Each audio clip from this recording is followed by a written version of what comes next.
வணக்கம். Sherlock Holmes கதைகள்னாலே நமக்கு மர்மமும் திருளும் தான் ஞாபகத்துக்கு வரும். ஆனா அவரோட எல்லா கதைகளிலுமே ரொம்பவே திகிலான மர்மமான ஒரு கதை இருக்கு.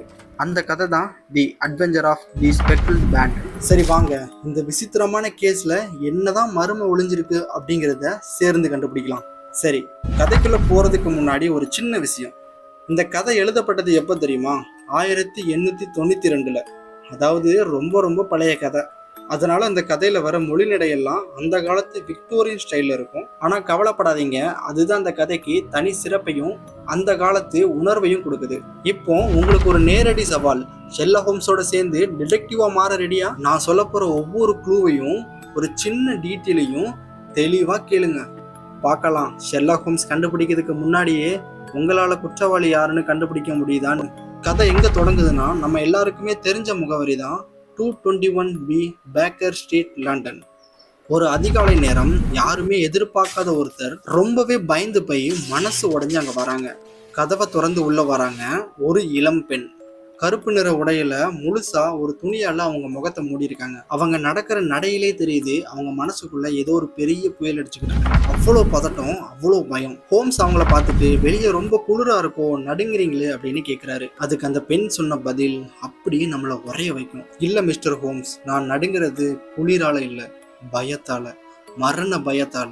இந்த ஒரு வரியிலேயே ஹோம்ஸுக்கு புரிஞ்சிருது இது சாதாரண கேஸ் இல்லைன்னு. அந்த பெண் வாயை திறந்து தன்னோட கதையை சொல்றதுக்கு முன்னாடியே ஹோம்ஸ் அவரோட வேலையை ஆரம்பிச்சிடுறாரு.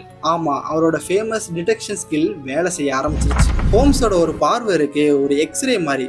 வந்திருக்க பண்ண ஒரு தடவை மேல இருந்து கீழே வரத பார்த்தாரு. அவ்வளவுதான், அவங்க யாரு, எங்க இருந்து வந்திருக்காங்க, என்ன பிரச்சனை அப்படிங்கிறத பாதி விஷயம் கண்டுபிடிச்சிருவாரு. உடனே ஹோம்ஸ் சொல்றாரு, உங்களோட இடது கையில பாதி ரயில் டிக்கெட் இருக்குது, அங்க இருந்து குதிரை வண்டியிலேயே வந்தீங்க அப்படின்னு கேட்கிறாரு. இதை கேட்டதும் அந்த பெண்ணுக்கு செம்ம ஷாக். இதுதாங்க ஷெர்லாக் ஹோம்ஸ். மத்தவங்களோட கண்ணுக்கு படாத சின்ன விஷயத்தை வச்சு பெரிய கதையே கண்டுபிடிச்சிருவாரு. அட, இதை எப்படி ஹோம்ஸ் கண்டுபிடிச்சாரு அப்படின்னு யோசிக்கிறீங்களா? ரொம்பவே சிம்பிள். அந்த ரிட்டர்ன் டிக்கெட் அவங்க அதிகாலை ட்ரெயின்ல வந்தது காட்டுது. அது ஓகே, ஆனா அந்த சேரு அவங்களோட ட்ரெஸ்ல மொத்தம் 7 இடத்துல பட்டிருக்கு. அது ஒரு குறிப்பிட்ட பேட்டர்ன்ல இருக்கு. இதை வச்சுதான் அந்த பெண் ஒரு குதிரை வண்டியில லாங் டிராவல் பண்ணி இடதுபுறமா உட்கார்ந்து வந்திருக்கா அப்படின்னு ஹோம்ஸ் கண்டுபிடிக்கிறாரு. யாருமே பார்க்காத ஒரு விஷயத்த ஹோம்ஸ் இப்படிதான் ஒன்னா சேர்ப்பாரு. ஹோம்ஸோட அந்த திறமையை பார்த்து அந்த பொண்ணு அப்படியே அசந்து போயிட்டாங்க.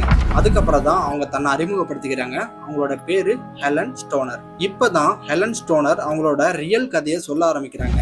இந்த கதையோட வில்லன் அல்லது இந்த கதையோட மைய புள்ளி இந்த பொண்ணோட மாற்றாந்து தந்தையான டாக்டர் ராய்லாட்.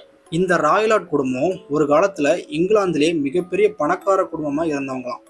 ஆனா தலைமுறை மாற மாற அவங்களோட சொத்தெல்லாம் இழந்து இப்ப ஸ்டோக் முரனுங்கிற ஒரு பாழடைஞ்ச பாரம்பரிய வீட்டுல தான் வாழ்ந்துட்டு இருக்காங்க. ஆனா இந்த டாக்டர் ராய்லாட் இருக்காரு, சும்மா சொல்லக்கூடாது, ஒரு பயங்கரமான ஆளு.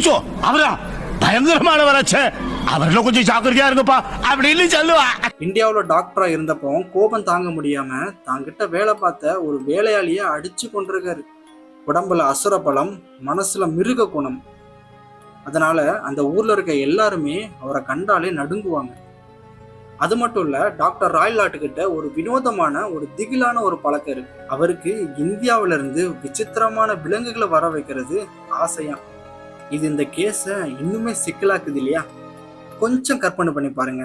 ஒரு தோட்டத்துல ஒரு சிறுத்தையும் ஒரு பப்பன் குரங்கும் சர்வ சுதந்திரமா சுத்திக்கிட்டு இருக்கு.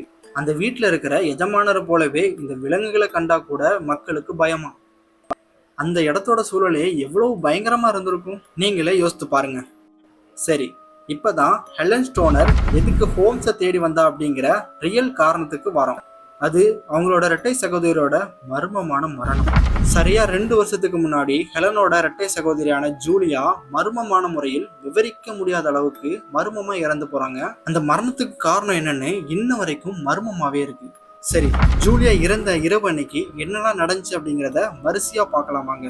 முதல்ல ஜூலியாக்கு கல்யாணம் நிச்சயமாயிருந்துச்சு. அந்த சந்தோஷமான நேரத்துலதான் இது நடக்குது. அன்னைக்கு ராத்திரி ஹெலனோட ரூம்ல பேசிட்டு அவங்களோட ரூமுக்கு போயிருக்காங்க. ஆனா திடீர்னு கதவு கிட்ட நின்று ஒரு விசித்திரமான கேள்வியை கேட்கறாங்க. அவங்க கேட்டது இதுதான், ஹெலன், நடுராத்திரி யாராவது விசில் அடிக்கிற சத்தத்தை நீ கேட்டிருக்கியா? இதை கேட்டுட்டு அவங்க ரூமுக்கு போன கொஞ்ச நேரத்திலே ஒரு பயங்கரமான அலறல் சத்தம் கேக்குது. ஜூலியா மர்மமா இறந்து கிடக்குறாங்க.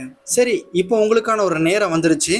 இது வரைக்கும் நம்ம பார்த்த விஷயத்தெல்லாம் வச்சு உங்களால இந்த மர்மத்தை அவுக்க முடியுமா அப்படிங்கிறத யோசித்து பாருங்க.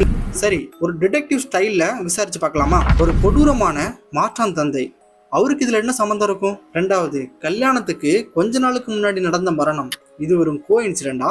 தரைதளத்துல இருக்கிற அறைகள், புல்வெளியை பார்த்து திறக்கிற ஜன்னல்கள், இதுக்கெல்லாம் என்ன காரணம்?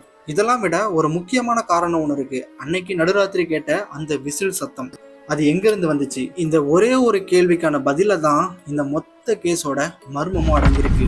அந்த நடுராத்திரி கேட்ட அந்த விசித்திரமான விசில் சத்தம், அது என்ன? அந்த டாக்டர் ராய்லாட்டுக்கும் அந்த விசில் சத்தத்துக்கும் ஜூலியாவோட மரணத்துக்கும் என்ன சம்பந்தம்? உங்களால பதில கண்டுபிடிக்க முடியுதான்னு பாருங்க. அப்படி இல்லைன்னா பிரச்சனை இல்லை, பார்ட் 2ல பார்க்கலாம்.